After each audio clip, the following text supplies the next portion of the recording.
مسلم امت کے پیٹھ میں خنجر گوپا کہ اس نے عرب لیگ کا قیام کر دیا. حالانکہ یہ وہ جو پہلے اس کو واضح کیا جا چکا ہے کہ یہ بنیادی طور پر چاہے ہاشمی تھے چاہے یہ آل سعود ہیں، یہ عرب بالادستی اور عرب تعصب اور ایک زہر ان کے اندر بھرا ہوا ہے، اپنے آپ کو یہ بالا تر سمجھتے ہیں دوسرے دیگر مسلمانوں سے. اسی وجہ سے انہوں نے عرب ممالک سے آغاز کیا، عرب لیگ کے قیام سے، اور 6 ممالک اس میں شروع میں رکن تھے، آج اس کے رکن 22 ہیں. تو اس کی جو قومیت پرستی اور تعصب اور قومی تعصب تھا، تنگ نظری تھی، وہ اشکارا ہو گئی جس وقت انہوں نے عرب لیگ کا قیام کیا. تو پھر امت ابن سعود کے سامنے کبھی بھی، عبد الرحمن بن عبدالعزیز ابن سعود کے سامنے امت مسلمہ کی وحدت کبھی رہی ہی نہیں، نہ اس کو شعور تھا. اور اسی غداری اور منت فروشی کے باعث وہ تو برطانیہ اور امریکہ کے سامنے قوم کو بیچ رہا تھا، چاہے سعودی عرب کو بنانے کی جو ساری ایک ریشہ دوانیاں اور شر اور فساد تھا، چاہے بعد کے عرصہ میں تھا. تو اسی بنیاد کے اوپر عربوں کو بھی آل سعود تحفظ اور استحکام اور وحدت کے لیے بنیادیں فراہم نہ کر سکے، چونکہ خود یہ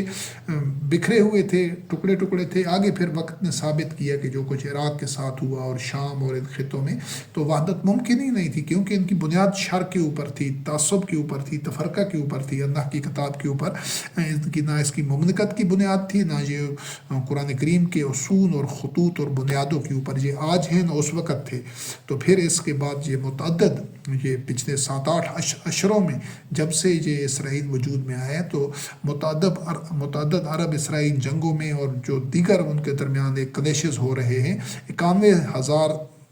کے قریب مسلمان قتل اور 78,000 کے قریب زخمی ہو چکے ہیں. اس تمام کا تمام یہ جو خون ہے یہ بھی اسی آل سعود کے اوپر ہے، چاہے وہ عبد الرحمن بن عبدالعزیز کے عہد میں تھے یا آج تک جو کچھ ہو رہا ہے اس وقت بھی، جو ہزاروں کے حساب سے یہ 7 اکتوبر سے لے کر ابھی تک جو کچھ ہو رہا ہے، تو اس کا جو خون ہے یہ اس کی اصل ذمہ دار یہ آل سعود ہی ہیں، کیونکہ یہ نااہل ہیں، یہ تولیت کعبہ کے اہل نہیں ہیں. اس خون کو روکنا انہی کی ذمہ داری تھی، تاکہ یہ پرامن طور پر جو ان کا حق ہے یہود کا، اہل کتاب کا، بنی اسرائیل کے اوپر انہی کا اقتدار، حکومت ہونا چاہیے، اور پرامن طریقے پر اس کو یقینی بنانا چاہیے. یہ انہی کی ذمہ داری تھی، لیکن یہ ذمہ داری پوری کرنے میں پوری طرح فیل ہو چکے ہیں. اس کے علاوہ 75 سال سے کشمیر کا تنازع جاری ہے، 70,000 کے قریب مسلمانوں کا قتل عام ہوا ہے، یہ خون انہی کے سر کے اوپر ہے. اس کے علاوہ 1962 میں سرزمین یمن میں مصر کے خلاف یہی سعودی عرب پراکسی وار لڑتا رہا، یعنی ابھی عبدالعزیز بن عبد الرحمن مر چکا تھا، یہ اس کے بعد کے اگلے دور ہیں. اس کے بعد یہ 26 سال تک سرد عرب جنگ چلتی رہی ہے، یعنی عرب کی جو سرد جنگ تھی 26 سال تک چلتی رہی، یعنی کچھ عرب ممالک امریکی کیمپ میں تھے، کچھ روسی کیمپ میں تھے. تو اگر امت مسلمہ میں وحدت ہوتی، جو کہ لازمی تقاضا ہے، اولین تقاضا ہے پہچان ہے، تو یہ 2 طاغوت کے 2 کیمپوں میں، وہ تو دونوں شیاطین آپس میں شر انگیزی کر رہے تھے دنیا بھر میں پراکسی وارز کے ذریعے، اور ایک دوسرے پر غلبہ کے لیے حاصل کرنے کے لیے سازشیں اور اس طرح کے سارے سلسلے، جنگیں، اور اپنے پٹھو انہوں نے بنائے ہوئے تھے. تو یہ جو مسلمان کیمپ تھے سارے، یہ جو مسلمان ممالک تھے، یہ 2 دھڑوں میں کیوں بٹ گئے؟ یہ اپنی خود ایک اینٹیٹی اور وحدت انہوں نے برقرار کیوں نہیں رکھی؟ اس کے ذمہ دار بھی یہی آل سعود تھے. اس کے علاوہ یہ جو 8 سالہ عراق ایران جنگ ہوتی رہی، جس میں سارے عرب صدام، حالانکہ وہ جارح تھا، اس کا غلط موقف تھا، اس کے سپورٹر تھے، اس میں 10 سے لے کر 20 لاکھ مسلمان قتل ہوئے اور $1,000 بلین سے زائد کا نقصان ہوا. حالانکہ یہ جنگ بھی عالمی طاغوت امریکہ کی حمایت پر، امریکہ کی کٹ پتلی بن کے شروع کی. اس میں بھی یہ سارا جتنے خون بہا ہے یہ بھی آل سعود کے سر کے اوپر ہے. اس کے بعد یہ 10 سالہ جو سوویت جارحیت افغانستان میں جاری رہی، افغانستان روس، یہ تو امریکہ کی پراکسی وار تھی، افغانستان اس کا میدان تھا اس پراکسی وار کا. اس میں 6 سے لے کر 20 لاکھ کے درمیان مسلمان قتل ہوئے، 30 لاکھ زخمی ہوئے، 50 لاکھ مہاجرین بنے. اور اس جنگ میں بھی امریکہ کا مہرہ اور کرائے کا قاتل اور پٹھو بنی رہی یہ آل سعود. حالانکہ اس میں اس کو روکنا تھا تاکہ وہ افغانستان امریکہ اور روس کی پراکسی وار کا میدان نہ بنے، لیکن یہ اس میں ناکام رہے، بن کے طاغوت کا آلہ کار بنے رہے. پھر اس کے بعد 4 سال تک جو سوویت افغانستان سوویت روس کے افغانستان سے اخراج کے بعد 4 سال تک ایک نئی پریکسی وار چلتی رہی، وہ بھی افغانستان اس کا جو میدان بنا رہا ہے، اس میں پاکستان، سعودی عرب، ازبکستان، ایران، یہ سارے جو اس کے جو پیچھے ان کی ڈوریں ہلانے والے اور پیچھے جو ریشہ دوانیاں پھیلانے والے، سازش کرنے والے یہ ملک تھے کہ سارے اپنے اپنے جو ان کے حمایتی دھڑے تھے وہ افغانستان میں اپنی جڑیں مضبوط کرنے کے لیے یہ چاروں آپس میں لڑ رہے تھے، تو یہ ان کے ڈوب مرنے کا مقام ہے۔ ساری جو آل سعود کی تاریخ ہے وہ شرم کی تاریخ ہے، وہ ندامت کی ہے اور ذلت کی ہے کہ سارے عرصے میں پوری مسلمان قوم جو آج 2 ارب کے قریب ہے وہ منتشر رہی، آپس میں دست و گریبان رہی اور خون مسلمانوں کا بہتا رہا۔ اس 4 سال عرصے میں یہ جو آپس میں یہ سارے لڑتے رہے، سارے مسلمان اپنے آپ کو کہتے تھے، ایران، سعودیہ، پاکستان، ازبکستان، تو اس میں 25,000 کے قریب ہلاکتیں ہوئیں۔ پھر اس کے بعد 20 سالہ جو امریکی تسلط تھا افغانستان کے اوپر، جس میں 50 کے قریب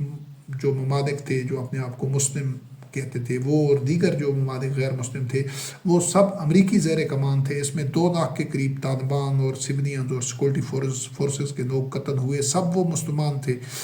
اس فساد اور قتل و بربریت میں بھی سعودیہ شریک جرم تھا۔ اس کے بعد جو گلف کی وار تھی 1990 میں، خلیج کی جو جنگ تھی، اس میں 40 طاغوتی طاقتوں کو ولی اور سرپرست بنایا آل سعود نے، اور 10 لاکھ طاغوتی افواج میں سے 7 لاکھ امریکی تھے، جو 10 لاکھ آئے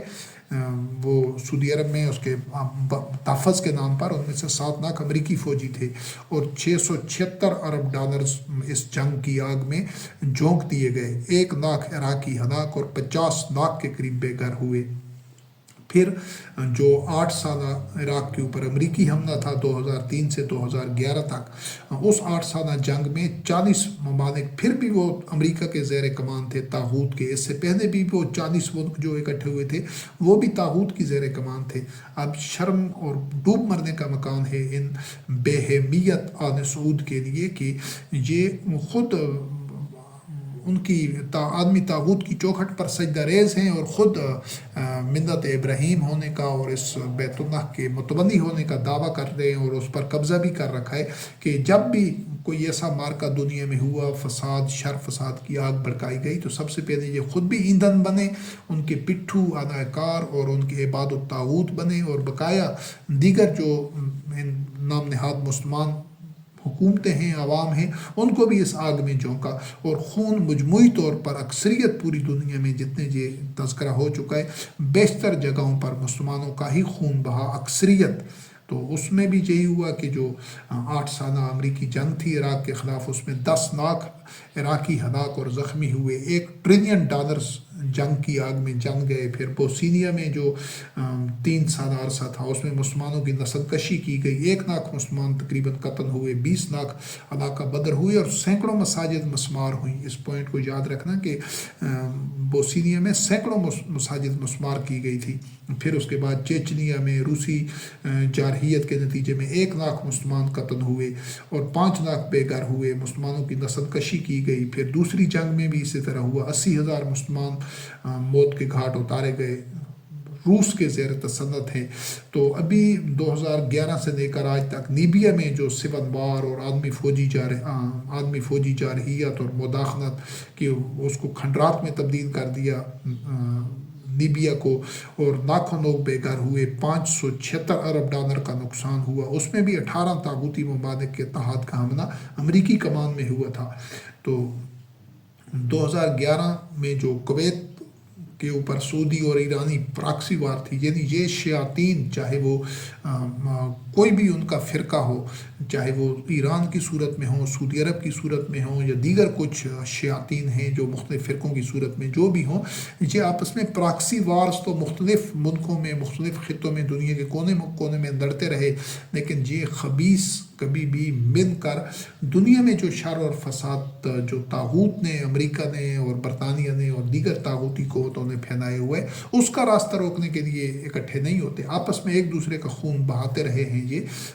اشروں سے ایسا ہو رہا ہے۔ تو اسی طرح جو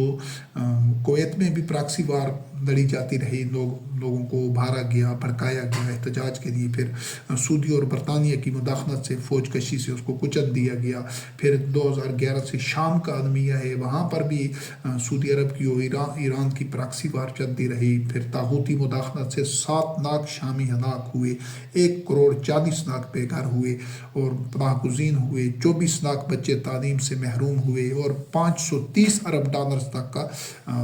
نقصان ہوا، وہ اسی فساد کی نظر ہو گئے۔ پھر مصر میں ہوا 2013 میں، مرسی جو مصر کا منتخب وزیر اعظم تھا اس کو اقتدار سے بے دخل کر دیا گیا، سعودیہ اور امریکہ کی ایما کے اوپر پھر ہزاروں جو اس کے مرسی کے حمایتی تھے ان کو قتل و قید کیا گیا، یہ بھی انسانیت کے خلاف جرائم تھے وسیع پیمانے پر۔ لیکن سعودیہ، آل سعود، تمام جو اپنے جو اس کا تاریخی ایک پہچان ہے کہ وہ غدار ہے، نمک حرام ہے ملت ابراہیم کا، اور ملت فروش ہیں اور طاغوت کے عباد ہیں، سارے آل سعود جو بھی اس سارے اسٹیٹس کو کے حامی ہیں اور اس نظام کو تقویت دے رہے ہیں، وہ بھی اس جرم میں بھی اسی طرح شریک جرم تھے۔ پھر اس کے بعد 2014 سے یہ جو یمن میں جنگ جاری ہے، 8 ممالک نے مل کر عالمی طاغوت امریکہ برطانیہ کی سپورٹ سے شروع کی، پھر یہ بھی ایران اور عرب کی پراکسی وار بنی اور اس میں 4 لاکھ ہلاکتیں ہو چکی ہیں، 75 لاکھ جنگ کے متاثرین اور 2 کروڑ آبادی افلاس کا شکار ہے، اس میں 126 ارب ڈالر کا نقصان ہو چکا ہے۔ 2014 سے یہ جو سنکیانگ چائنا کی ایک اور برادری ہے، اس میں 10 لاکھ مسلمان کے قریب ٹارچر کیمپوں میں ہیں، 16,000 مساجد کو تالا لگایا جا چکا ہے، اسلامی شعائر عبادات قرآن مجید پر بہت جگہوں پر پابندی عائد کر دی گئی ہے، لوگوں کی برین واشنگ کی جا رہی ہے، ٹارچر اور جبراً ان کو حرام افعال پر کئی جگہوں پر مجبور کیا جا رہا ہے۔ لیکن چائنا ایک عالمی طاقت ہے، وہ اپنے ترجیحات کے اوپر جو وہ جس چیز کو ٹھیک سمجھتی ہے وہ کر رہی ہے، لیکن جو کہ وحدت ہے نہیں، اس میں یہ بھی درست ہے کہ جتنے بھی جو کچھ ہوتا رہا ہے اس میں جو فساد کا ابتدا کرنے والے ہیں اس میں بہت سارے یہ مفسدین ہیں، یہ جو اپنے آپ کو جہادی کہتے ہیں، یہ دہشت گرد تنظیمیں ہیں، آغاز تو یہ کرتے ہیں، اب یہ جو آل سعود ہیں جو کہ یہ خود دہشت گرد ہیں اور خود یہ اسی ابلیس کے شیاطین کے بنائے ہوئے مذہب کے پیروکار ہیں، یعنی مذہبی پیشواؤں کے گھڑے ہوئے مذہب پر چل رہے ہیں۔ قرآن کریم تو صرف علامتی اور نمائشی طور پر یہ منافقت کے طور پر، ریاکاری کے طور پر اس کا نام لیتے ہیں، ورنہ اگر قرآن کریم کا اتباع کر رہے ہوتے تو ان کی یہ موجودہ حالت اس طرح نہ ہوتی، نہ ان کی تاریخ اس طرح ہوتی، نہ ان کا ماضی اس طرح ہوتا، نہ حال اس طرح ہوتا۔ تو بہرحال یہ ابتدا تو ایسے دنیا کے کئی خطوں میں یہ دہشت گرد، یہ بھی وہی جس طرح شروع میں واضح کیا جا چکا ہے کہ یہ محمد بن عبد الوہاب کی اسی دہشت گردانہ جو سوچ تھی اس کی، یہ دہشت گرد تنظیمیں دنیا کی جن کا تذکرہ پہلے ہو چکا ہے، مختلف قسم کی چھوٹی بڑی، یہ شرانگیزی تو کرتی ہیں لیکن اس کی جو قیمت ادا کرنی پڑتی ہے وہ ساری نام نہاد مسلم قوم کو ادا کرنی پڑتی ہے، چاہے وہ چائنا میں جو کچھ ہو رہا ہے، جو افغانستان میں ہوا ہے، جو شام میں، اور جو دیگر اس طرح کے عراق وغیرہ اور اس طرح کے ممالک میں جو کچھ ہوتا رہا ہے۔ تو بات ہو رہی تھی کہ یہ سب کچھ چائنا میں بھی ہو رہا ہے، لیکن سعودی عرب وہاں پر بھی اس سب کچھ کے باوجود وہ چین کا ایک بزنس پارٹنر ہے اور اس کے ساتھ تعلقات ہیں، کیونکہ چین عالمی مساحت کے اوپر ایک طاقتور ملک ہے۔ تو جس طرح یہ آل سعود دیگر طاغوت کے سامنے، اور چین ویٹو پاور ہے، ان کے سامنے سجدہ ریز ہے، تو اس کو جب ایک خاموشی اختیار کرنی پڑتی ہے تو ظلم چاہے دنیا کے کسی بھی حصے میں مسلمانوں پر ہو تو آل سعود اس کے سامنے سجدہ ریز ہی رہیں گے، اس جرم کو، اس ظلم کو، اس بربریت کو، اور اس جو ان کو رد عمل، جو ایک انتہائی غیر متوازن رد عمل جو بھی ملک دے رہا ہوگا، سعودی عرب، آل سعود اس کے راستے میں کھڑے نہیں ہو سکتے، کیونکہ خود یہ طاغوت کے پٹھو ہیں، آلائے کار ہیں۔ تو اس کے بعد پھر 2017 میں یہ جو میانمار برما میں، حالانکہ 1938 سے روہنگیا مسلمان بنیادی انسانی حقوق سے محروم ہیں کئی اشروں سے، پھر 2017 میں اس طرح یہ تقریباً 7 لاکھ بنگلہ دیش ہجرت کرنے پر مجبور ہوئے، 25,000 قتل ہوئے، 18,000 جنسی جرائم کا شکار ہوئے، اور 30,000 سے زائد لوگوں کو آگ میں جھونک دیا گیا، 1 لاکھ جسمانی اذیتوں کا نشانہ بنے، لیکن آل سعود اس سے ٹس سے مس نہ ہوئے۔ اس کے بعد جو سوڈان میں 15 سال تک خانہ جنگی چلتی رہی، 19 لاکھ ہلاکتیں ہوئی، 40 لاکھ لوگ بے گھر ہوئے، 3,50,000 کو ملک چھوڑنا پڑا۔ پھر 2023 سے پھر خانہ جنگی جاری ہے، جس سے 30 لاکھ لوگ بے گھر ہو چکے ہیں، ہزاروں لوگ ہلاک ہو چکے ہیں۔ اس طرح نائجیریا میں جو ملٹری کو ہوا ہے، یعنی اس سارے عرصے میں جو کچھ بھی ہوتا رہا ہے، یہ ایک چیدہ واقعات تھے جو کہ اس آل سعود کی بے حسی کے اوپر ان کی جو مجرمانہ تاریخ ہے اس کا ایک حقائق بیان کیے گئے ہیں۔ تو آپ اس چیز کو دیکھنا ہے، سوچنا ہے عدل اور قسط کی بنیاد پر کہ کیا ایسے لوگ تولیت کعبہ کے اہل ہیں جن کی گردنوں کے اوپر، جن کے دامن پر لاکھوں، دسیوں لاکھ مسلمانوں کا، صرف مسلمانوں کا خون ہے۔ کہیں یہ براہ راست کرتے رہے ہیں اور کہیں یہ بن واسطہ، یعنی کہیں بنا واسطہ، کہیں بن واسطہ، کہیں طاغوت کا آنائے کار رہ کر اور مجرمانہ غفلت اختیار کر کے ان کا پٹھو باندھ کر یہ مسلمانوں کا خون کراتے رہے ہیں، یا دیگر انسانوں کا، نہ صرف مسلمانوں کا بلکہ دیگر انسانوں کا، کیونکہ انسان کوئی بھی ہو تو اس کی جان اتنی ہی ایک قیمتی ہے، اتنی ہی وہ اس کا قتل کرنا، ناجائز قتل کرنا فعل حرام ہے۔ کسی کو اس کے کافر ہونے کی وجہ سے یا غیر مسلم یا دیگر کسی مذہب پر ہونے کی وجہ سے نہ تو اس کی جان لی جا سکتی ہے، نہ اس کو کوئی ایسا ضرر پہنچایا جا سکتا ہے۔ لیکن جتنے یہ لاکھوں، دسیوں لاکھ لوگ قتل ہوئے، زخمی ہوئے، بے گھر ہوئے اور ان کے ساتھ اور طرح کی جان مال ان کا ضائع ہوا، یہ جتنی بھی دنیا میں اس 100 سال عرصہ میں ہم دیکھ رہے ہیں کہ براہ راست یا بن واسطہ جو بھی یہ طاقت و تاراج ہوا ہے، ظلم و جبر ہوا ہے، بربریت ہوئی ہے، یہ آل سعود اس کے یا تو براہ راست ذمہ دار رہے ہیں یا مجرمانہ غفلت کرتے ہوئے اس کا حصہ بنے رہے ہیں۔ تو یہ ایک جو اس نشست میں، اس درس میں ان کی جو بھیانک اور مکروہ چہرہ ہیں، جو ان کا غلیظ اور شرمناک ماضی ہے، اس کے کچھ گوشوں کو واضح کیا گیا ہے۔ تو چونکہ یہ جو درس ہے یہ کافی طویل ہو گیا ہے، تو انشاءاللہ العزیز اس کے جو بقیہ واقعات ہیں اور پھر اس کے بعد یہ جو عالمی طاغوت ہیں، یہ جو پچھلے 400-500 سال سے مغربی تہذیب ہے، اس کا بھی اسی طرح جو غلیظ چہرہ ہے، جو مکروہ چہرہ ہے، جو اس کے شر اور فساد ہیں، اس کا بھی اگلی نشست میں انشاءاللہ اگلے درس میں اس کا جائزہ لیا جائے گا۔ اگلے حصے میں ان دونوں کو سمجھنے کے بعد جب ان کی حقیقت آل سعود کی کہ یہ جو کعبے کے متبنی بنے ہوئے ہیں، یہ کس طرح بنے ہیں اور کیا ان کا شرمناک ماضی ہے، اس کے دیکھنے اور سمجھنے کے بعد پھر یہ جو تہذیب مغرب ہے، یعنی یہ جو